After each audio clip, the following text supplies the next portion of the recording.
స్టూడియోలో మీ పర్సనల్ మరియు business promotions కోసం సంప్రదించండి 9666216699. మీరు చేసి బయటకు వచ్చిన తర్వాత ఎందుకని పర్టికులర్ గా జనసేనని ఎంచుకోవడానికి కారణం ఏంటి?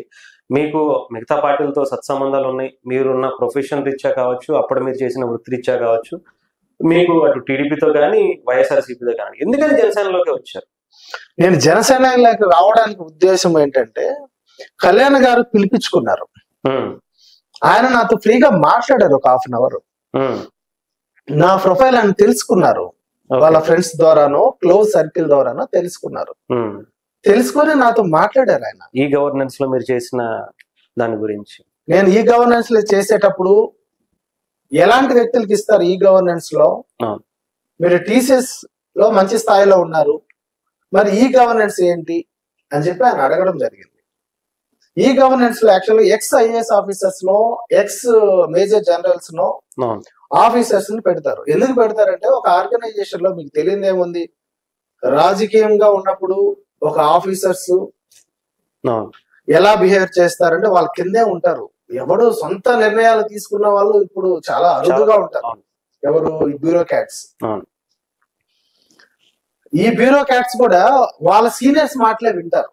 కాబట్టి మా ఆర్గనైజేషన్ లో ఎక్స్ ఆఫీసర్స్ ని హైర్ చేసుకొని మీకు సొల్యూషన్స్ ఇస్తాము, అవి మీరు తీసుకోండి అని మేము కొన్ని అడ్వైజెస్ ఇస్తూ బోర్డ్ మీటింగ్ లో సిఎస్ లో ఇన్వాల్వ్ అవుతారు.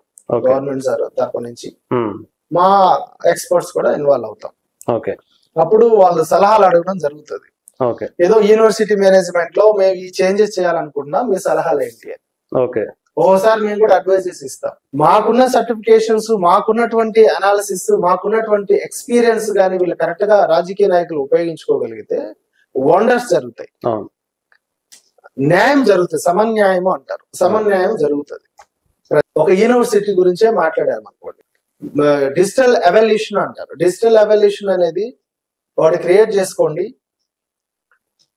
విద్యార్థులు వాళ్ళు రాసినటువంటి పరీక్షలు, వాళ్ళు రాసినటువంటి పేపర్లు కౌంటింగ్ వాళ్ళే చూసుకునేట్టుగా అవైలబిలిటీ ఇవ్వండి, దాన్ని డిజిటల్ ఎవల్యూషన్ అంటారు.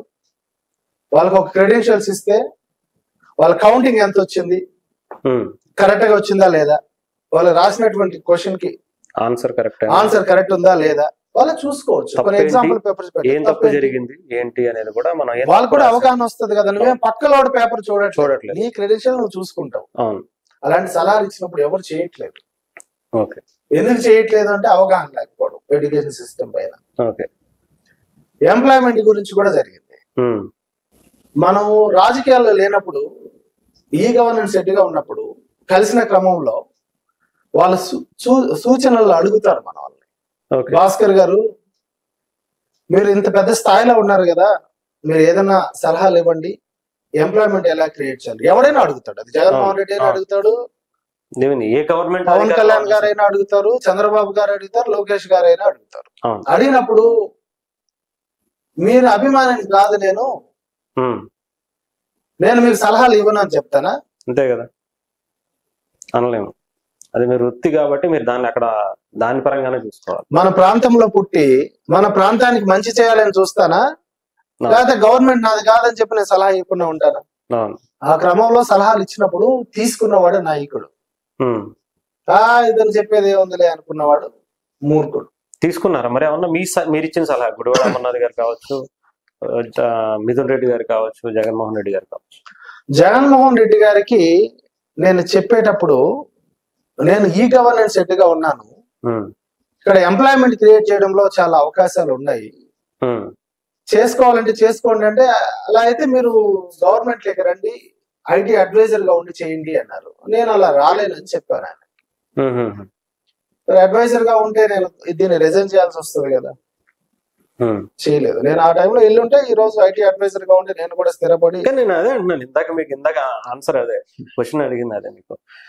అంటే మీరు జగన్మోహన్ రెడ్డి గారు రమ్మన్నారన్నారు, కానీ ఎందుకని జనసేనకి వచ్చారు? అవన్నీ వదిలేసి అధికార పార్టీని అప్పుడు వెళ్తే ఇంకా మీరు ఫైనాన్షియల్ గా కావచ్చు, మంచి పదవులు కావచ్చు, అన్ని ఇచ్చేవాళ్ళేమో. ఎందుకని జనసేనలోకి రావడానికి కారణం ఏంటి? జనసేనలోకి రావడానికి కారణం మెయిన్ గా నేను కళ్యాణ్ గారి నుంచి విన్నది, లాస్ట్ ఎలక్షన్ లో మందు పంచను డబ్బులు ఇవ్వను అన్నాడు ఆయన. జీరో పాలిటిక్స్ అంటే డబ్బులతో రాజకీయం చేయను, మందుని పంచి రాజకీయం చేయను అన్నప్పుడు నాకు నచ్చాడు. అలాంటి రాజకీయ నాయకుడు, అలాంటి డేర్ చేసిన వ్యక్తి ఎవడు లేడు. ఒక పైలట్ పొలిటికల్ సిస్టమ్ అనుకోవచ్చు, పైలట్ ప్రాజెక్ట్ అంటారు దాన్ని. అది సక్సెస్ అవుతుందా లేదా, నా దగ్గర వచ్చినటువంటి ప్రతి అభిమాని నన్ను చూడడానికి వస్తున్నారా, మార్పు కోసం వస్తున్నారా అని ఆయన రాజకీయాల్లోకి వచ్చే ముందు ఒక ట్రయల్ వర్షన్ లాగా చేశాడు. ఓకే, పోనీ మీరు ఇప్పుడున్నటువంటి రాజకీయ వ్యవస్థలో ఎవరన్నా కనీసం డేర్ అన్నా చేశారా? నేను డబ్బులు పంచకుండా, మందు పంచకుండా రాజకీయం చేయగలను అనేది ఏమన్నా చూసారా మీరు? లేదు. ఎందుకు అంటే అది వీలు కాదు. అక్కడ ఫర్ ఎగ్జాంపుల్ 2,15,000 మంది ఓటర్స్ ఉంటే ఒక రిజర్వ్డ్ కాన్స్టిట్యున్సీలో కానీ, కాబట్టి చెప్తున్నాను, ఇంకో వేరే కాన్స్టిట్యున్సీలో కావచ్చు, ఎంతమంది చదువుకున్న వాళ్ళు ఉంటారు, విద్యావంతులు ఉంటారు, ఎంతమందికి అవగాహన ఉంటుంది పొలిటికల్ సిస్టమ్ మీద, ఎలక్షన్ సిస్టమ్ మీద, ఓటు హక్కు యొక్క వాల్యూ ఎంతమందికి తెలిసి ఉంటుంది? చాలా తక్కువ మందికి తెలిసింది. కానీ రాజకీయంలో గెలవాలంటే తక్కువ మంది కాదు, మోర్ దాన్ 50 అంటే 51 కావచ్చు మెంబర్స్ వస్తేనే కదా మీరు గెలుస్తారు. సో వీళ్ళందరినీ ప్రభావితం చేయాలి అంటే వీలవుతుందా? అవదు.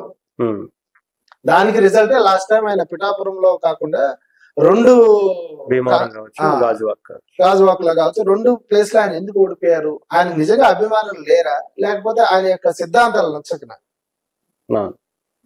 సో ఆ పాయింట్ ఆఫ్ వ్యూలో నాకు చదువుకున్న వాళ్ళకి న్యాయం జరుగుతుంది, చదువుకున్న వాళ్ళు ముందుకు వస్తారు అనే ఒక ధైర్యం ఉంటుంది.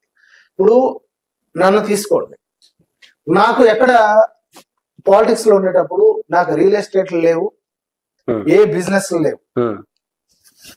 నేను ఒక ఉద్యోగరీత్యా ఉద్యోగం చేస్తున్నాను, అక్కడ వచ్చినటువంటి అమౌంట్ తోనే నేను బతకాలి, నా ఫ్యామిలీ బతకాలి. ఒక కార్పొరేట్ లో ఇప్పటి వరకు నేను అన్ని నా ఉద్యోగాలన్నీ ఆల్మోస్ట్ అన్ని ఎంఎన్సీ కంపెనీలో వర్క్ చేశాను. ఆ ఎంఎన్సీ కంపెనీ ఏ పొలిటికల్ వాటితో లింకప్ ఉండదు. ఆ పనిచేసే క్రమంలో మీకు లంచాలు ఎక్కడొస్తాయి? అవకాశం లేవు కదా.